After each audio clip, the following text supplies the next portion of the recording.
Alak Review. Welcome to Alak Review, mga kaunggoy, the show where we taste, review, and drink alak, mga kaunggoy. Nakukulangan ako sa headspace. Okay. Why? Okay. Ganun lang kadali, no? Okay, so, ang dami naming nakukuha ang comments about this product! Kasi na ayaw mag-focus. Charmaine! Charmaine. Nagpo-focus ba?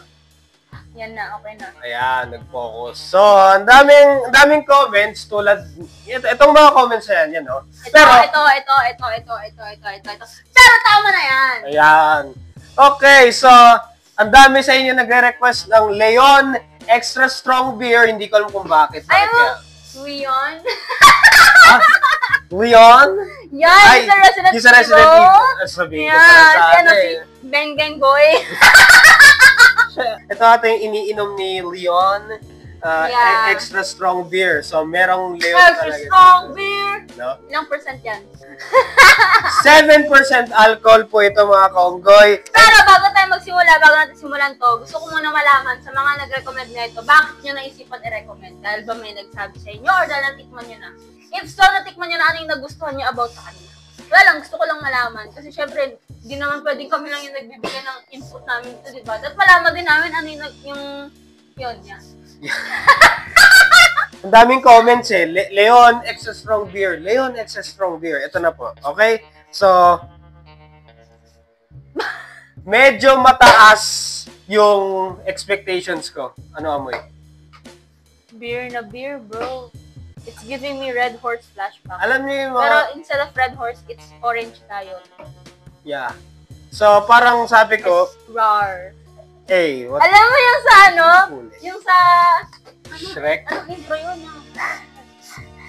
Ayun. I-edit ko. Gaga! Kisa gold win. Yan. Okay, so... konti lang kasi baka feeling ito kasi hindi siya mahilig sa beer. I don't like beer. I'm so sorry. It makes... So, konti lang nilagay ko. Mamaya ibaba. Actually, ang dami na yan eh. No! Too much! Up, ako na yan. Okay.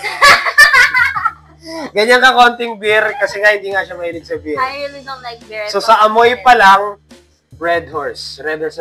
Yeah, parang ganun talaga yung dating. And, so, sorry, hindi ko talaga kaya ma-stomach yung red horse or any other fucking beer. Except siguro yung San Mig Light. yeah, kasi light yun eh. Yeah, it's Ito the only beer na ina-accept ng katawan ko for some reason. Kasi otherwise, light. pag ganito, Extra strong kasi ito eh. I know! Hey! Test! Mataas, ano ko ah.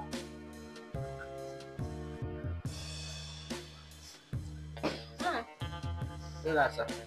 Ay na talaga ng beer. So, yung lasa po niya, beer na beer talaga.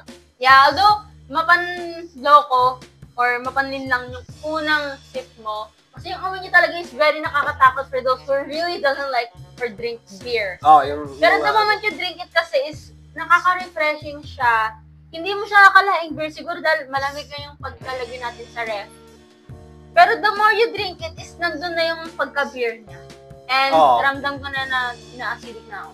Yun nga, first few sips, parang didigay.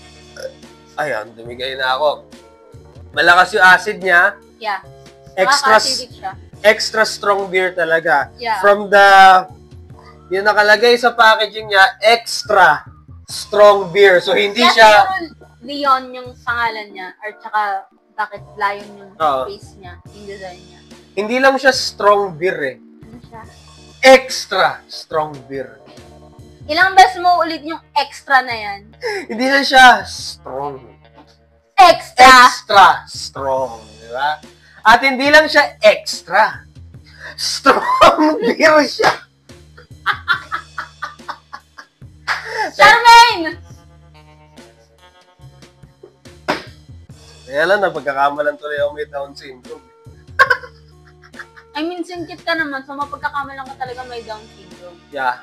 Pero, diagnosed nga ako ng iba't ibang mga mental disorders, so I guess it counts. Malay mo nga, may Down syndrome ka, kasi di ba when you're depressed, you feel down?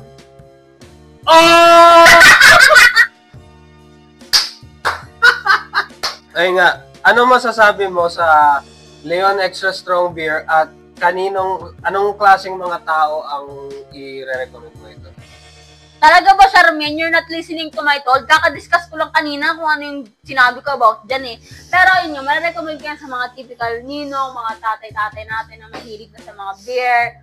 Alam mo, yung mga beer people, ganyan. Pero na-imagine ko dyan yung mga tipong mga oldies na matatanda na. Kasi yung tipong tubig na lang sa kanila yung Red Horse, siguro maninibago sa kanila to.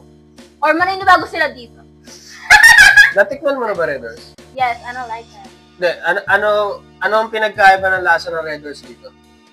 I mean, mas matamis yung isa. Pero overall, very beer-y siya. Pero mas nakaka-acidic to for me. Ma-foamy siya. Yung carbon. Makapal siya. Yeah. Makapal siya sa lalamunan. Ito, mas makapal. Pero mas gusto ko yung kulay niya kasi sa kulay ng Red Horse. Bakit? Ewan ko yung sa Red Horse kasi parang ihi eh. Ito yung typical na parang mga beer na ininom ng mga Viking sa bar. Yung sa Valhalla, yung gano'n. Yeah, yung mga gano'n. So, yung mga ganyan. Yeah. Bubula-bula. I like the color. That was the foamy and the bubbles. But I don't like drinking it. For the aesthetics lang siguro. Ako, parang yung Red Horse kasi may konting tamis siya. May hint ng tamis. At may mga ibang parts na parang malalasahan mo yung konting asim for some reason. Hindi naman kung saan na nanggagaling yung asim sa Red Horse nun.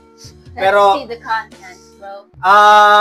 ito kasi yung... Sabi dito, tikman ang bagong Leon Extra Strong Beer. Bangis ng tapang, bangis ng suwabe, sarap na buong buo. Sarap na manghahari sa panlasa ng Pilipinas. Ay!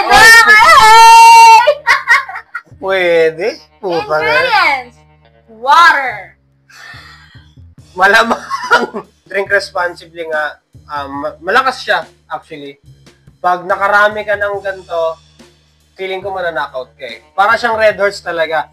Feeling ko lang yung tama nito parang Red Horse na akala mo sa una, inom ka ng inom. Tapos bigla kang sasapakin na parang, alam kung naranasan nyo na, parang ganon? Medyo. Ito, sa mga nagbo-boxing dyan, kung naranasan nyo na yung after nyo mag-sparring, tapos yung medyo hilo ka, tapos sakit sa ulo, parang ganon yung Red Horse. Okay, paano naman sa mga hindi nagbo-boxing? Alam niyo yung pag nag-earthquake? Tapos naglalakad ka sa kalsada, bilang. Ayun, ganon. Hey, nigga! Hindi, may N-word pass naman tayo eh. And that's the bottom line! Because I said so! And like, comment, share, and subscribe. And don't forget to check out our Join Thingy membership. It only costs for what? 79 pesos mga kaungkoy! 79 pesos naman talaga! Mas mura pa to kaysa doon. Magkano to?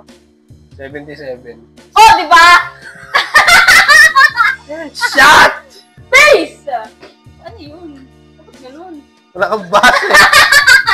It's Filthy Frank, motherfucker! It's Filthy Frank, bitch! Let's get some pussy tonight!